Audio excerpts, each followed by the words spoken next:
Hello, ladies and gentlemen, and we start this week's review with the bonds again. They've done precisely what we said they would do. They've consolidated in a range between 3 and 295 or so, closed the week at 297. The Bollinger Bands are now beginning to come in, probably indicating another week of indecision. The same can be seen in the price of the futures. The MACD is still very flat. It's telling us nothing. We were slightly short over the course of the week and slightly short options, and now they've expired, the weekly ones, and we will not do the weekly options again next week simply because it's just too risky now. But we are looking to follow a break at some stage, probably not next week, but the week after. We think that next week still remains within this range. We've had the auctions this week. They've gone reasonably well. The market backed up to absorb the supply, and now it's still in no man's land. Much the same thing can be seen for the 30-year. The 30-year is right in the middle of its range, right on top of the 50-day moving average. Even here, the Bollinger Bands are coming in fast, basically indicating another week of price action between 315 and probably slightly lower around 305, 307. We are trapped. We have no new data, and therefore when the bonds are going sideways to doing nothing, people reach, and they reach for equities. For equities, this is an interesting chart.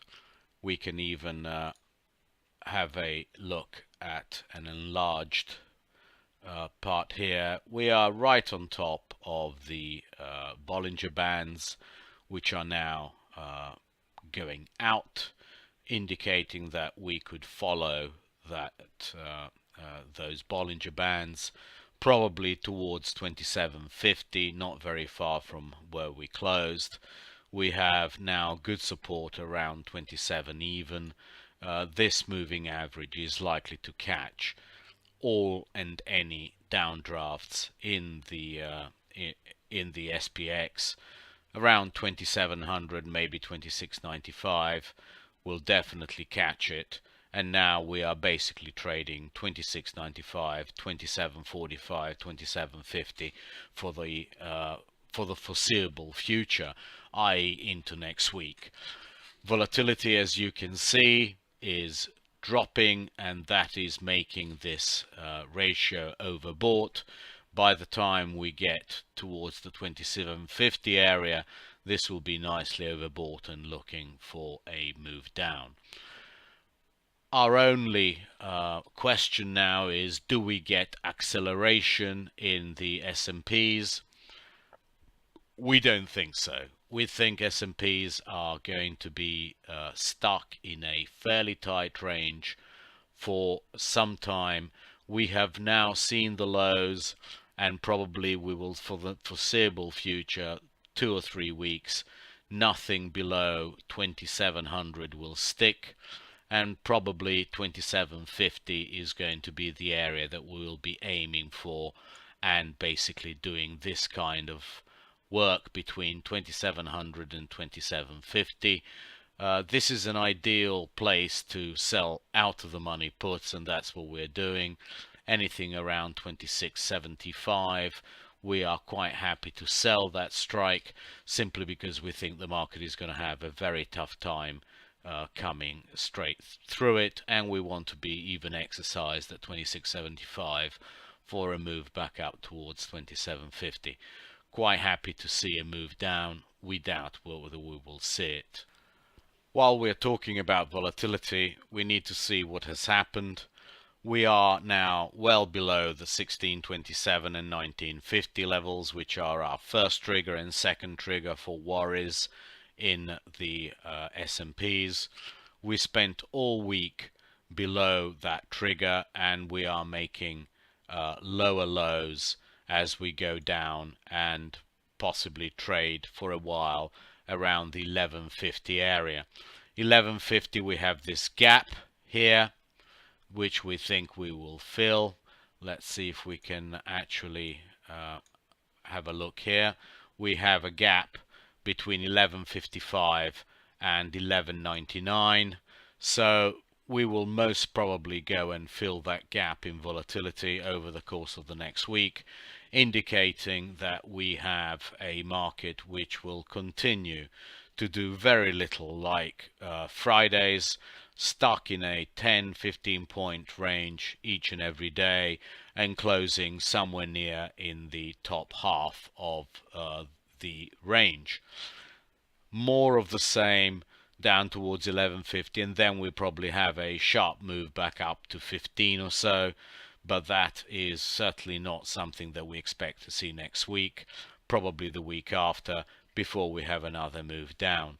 We have averaged now somewhere around 17, 18 for best part of all year, and now we will probably go and average around the 12 mark, so that the overall average comes out towards 15, 16, which is what actually the historic volatility at the moment is. Even a market which is has every reason to be less bullish than the States, this is the DAX on a 300-minute chart.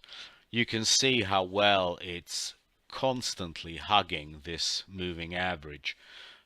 We have a program that basically just buys this moving average when it's touched during the uptrend, and it's making very nice money. We are now back to where we were at the beginning of the year.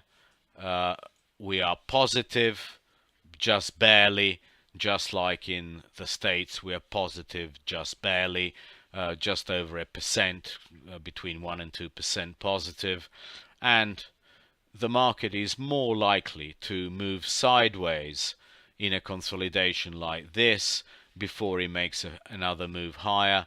We just doubt that any of these equities markets have much juice left in them.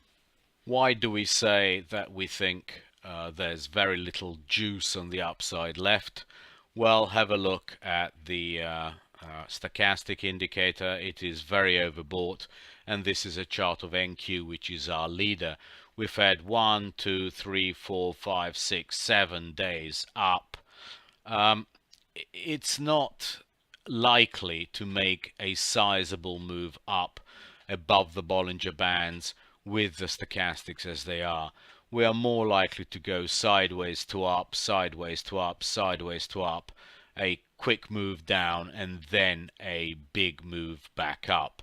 That is more likely to be the scenario rather than an acceleration from these levels. Even in this period of pronounced risk on, the spread between the S&Ps and DBC, the commodities, is really doing nothing. We are very, very happy with our DBC long position, because if this is the best that the spread can do on the upside when there's risk on, then we are quite certain that in the weeks ahead, when the bond breaks out about above the 320 area, which we think will happen sometime in late summer as people recognize a little bit of inflation coming through, that will push equities back down, and the DBC ratio will actually fall down towards 13.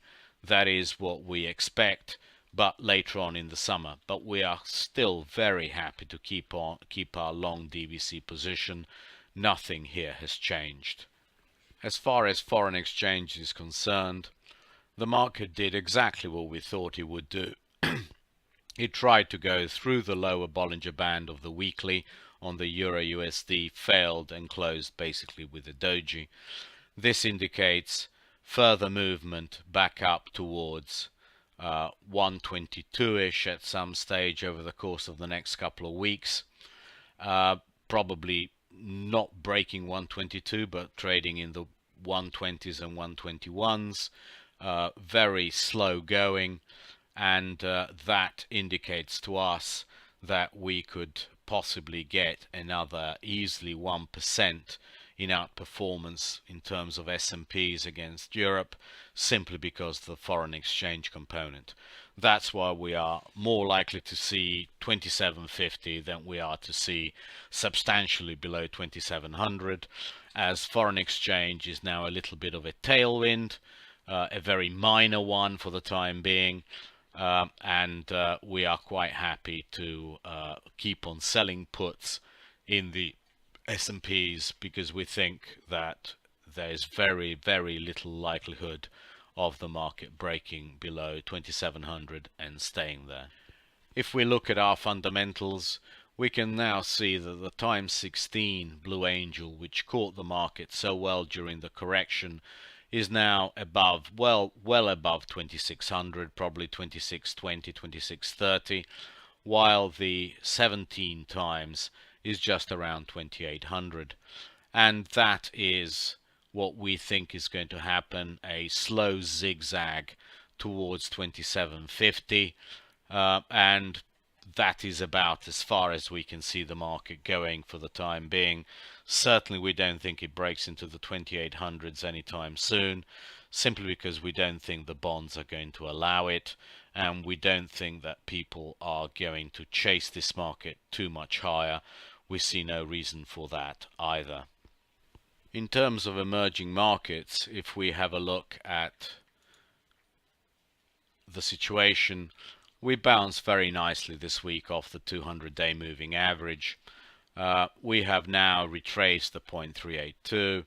We are more likely to start breaking higher towards 48, 49, and fill this gap up to 49.03 over the course of the next couple of weeks. We are better buyers of emerging markets than we are certainly of Europe. So we would say the gradation would go emerging markets, US, Europe, over the course of the next week or two. In terms of our fundamental conviction trade, we keep on putting on and taking off, putting on and taking off, which is the short bobble, nothing has happened. The market basically stayed, it's an inside week. It hasn't moved an inch. It's still stuck at -6 basis points. We are quite sure that at some stage this will start motoring, and while it's above -11, we are quite happy to job in and out. If we have a look at what that implies actually in terms of bobbles, pardon me, we'll go. I hate this chart of the bobble simply because it's so difficult to get a decent continuation chart. But you can see how 1320 to 1325 is the area which one should keep on selling, with a stop above 35 basically. We doubt the market can close up there, so our stops are always on a closing basis, but any time it goes up towards 20, we are quite happy to sell it, and with a stop above 35 on a closing basis. This is a very high conviction trade in the long term. That's why we keep on saying we will have quite a few bad beats, simply because the market is not going to just go when you think it's going to go.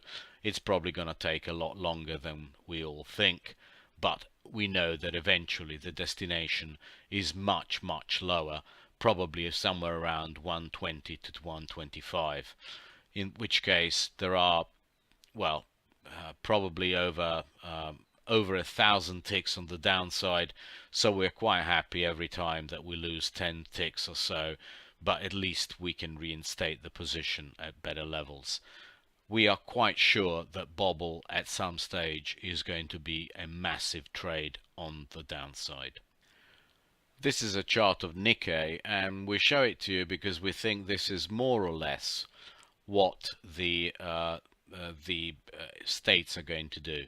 As you can see, 3 steps forward, 2 steps back, 3 steps forward, 2 steps back, 3 steps forward. basically on its way back up towards the 2800, yeah, 2750 to 2800 at most. It's going to take a while to achieve anything. We think that we are not going to have much more than 0.5% to 0.75% moves on a weekly basis from now on. Maybe 1%, but that is about as much as we think we're going to get on the upside net Friday close to Friday close in the SPX. Therefore, we still think that selling puts is a much better strategy than outright being long at bad levels. Yes, by all means we get long when the market dips, but we do not chase highs. We want to show you the transports as well, because they've been trading technically very well, and they are now looking at some very steep resistance around 10,800 to 10,850. If we're going to get any kind of acceleration in the S&Ps, we need to see that acceleration in the transports as well.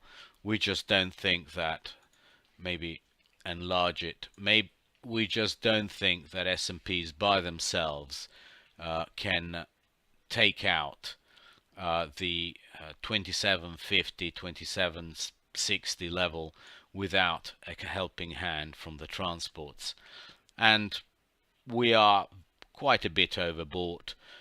We wouldn't be surprised Monday, Tuesday a little bit higher, and then a pause that refreshes for a few days, and then we can slowly start going again. But that is the environment that we're in. Don't chase new highs. Wait for the dips. They definitely will come, especially with this level of volatility. It is so low that it's very tough to believe that there are not going to be spikes higher, which you can sell in terms of volatility and buy in terms of the market. And here we are at the biases. Nothing really has changed in 5 and 10 years in Bund and bubbles. We are quite happy with what is going on there. The commodity is doing just fine, as we showed you. Well, we got the 2705 into earnings, still achieved. Do not be greedy. That's what we're saying. Do not chase new highs. The market will always come back. We are not in a macro environment where we are likely to get rapid accelerating moves higher. Could we be wrong? Of course we could be, but we certainly don't think they are warranted from a macro standpoint, because bonds could break at any moment. It wouldn't take very much. Basically one very bad inflation figure and the bonds will break. So we are very weary of chasing the market and getting long at bad levels in terms of equities. NQ will still outperform on the upside, there is no doubt. Volatility, well, we've told you about the 1150 gap fill that needs to happen. We doubt it goes much lower. We've got another 1.5% on the downside to get this to this gap fill. We will certainly get it at some stage over the course of the next couple of weeks, indicating the market will be 1 to 2 percentage points higher, but that is about it. So no need to chase at the moment. Will we see acceleration in Europe? We doubt it. It's more likely to happen in emerging markets and in SPX, as the dollar basically retraces 1 or 2 big figures in terms of Euro USD into 121, 122. EM, we still think it's the much better long, certainly for the long term. And nothing changes in terms of the butterfly. We still strongly believe in XLK outperforming SPY, and we strongly believe in emerging markets outperforming SPY in the long term. Thank you very much indeed, and tweet you on Monday.